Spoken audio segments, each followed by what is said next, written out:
Hello everyone, রয়েস কিচেনে তোমাদের সকলকে ওয়েলকাম। আমি তন্নি চলে এসেছি আরেকটি নতুন রেসিপি নিয়ে তোমাদের কাছে।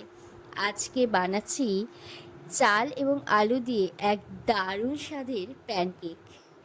এখানে মোটামুটি 3.5 মুঠ আতপ চাল নিয়ে নেওয়া হয়েছে, যেটাকে ভালো করে জল দিয়ে মোটামুটি 3 থেকে 4 বার ধুয়ে তারপর ভিজিয়ে রাখা হয়েছিল ওই 1 ঘন্টার মতন।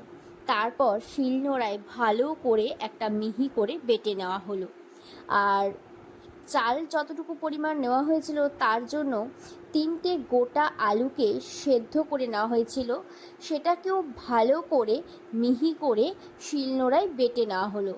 আলু বেটে নেওয়ার পর মনে হচ্ছিল চালের থেকে আলুর পরিমাণটা অনেকটাই বেশি হয়ে যাবে, যার জন্য এখানে কিন্তু 3.5 মুঠ চাল অনুযায়ী এখানে ছোট সাইজের 2টো আলুকে মিহি করে দেওয়া হয়েছে। তারপর একে একে স্বাদ মতন লবণ, সামান্য পরিমাণ হলুদ গুঁড়ো, কুচনো কাঁচা লঙ্কা, সামান্য পরিমাণ চিনি, চিনিটা একদমই অপশনাল, চিলি ফ্লেক্স, কুচনো পেঁয়াজ এবং টমেটো, বেকিং সোডা অল্প পরিমাণে এবং কাসুরি মেথি। তারপর সামান্য পরিমাণ জল দিয়ে একটা ভালো করে একটা ব্যাটার তৈরি করে নিতে হবে।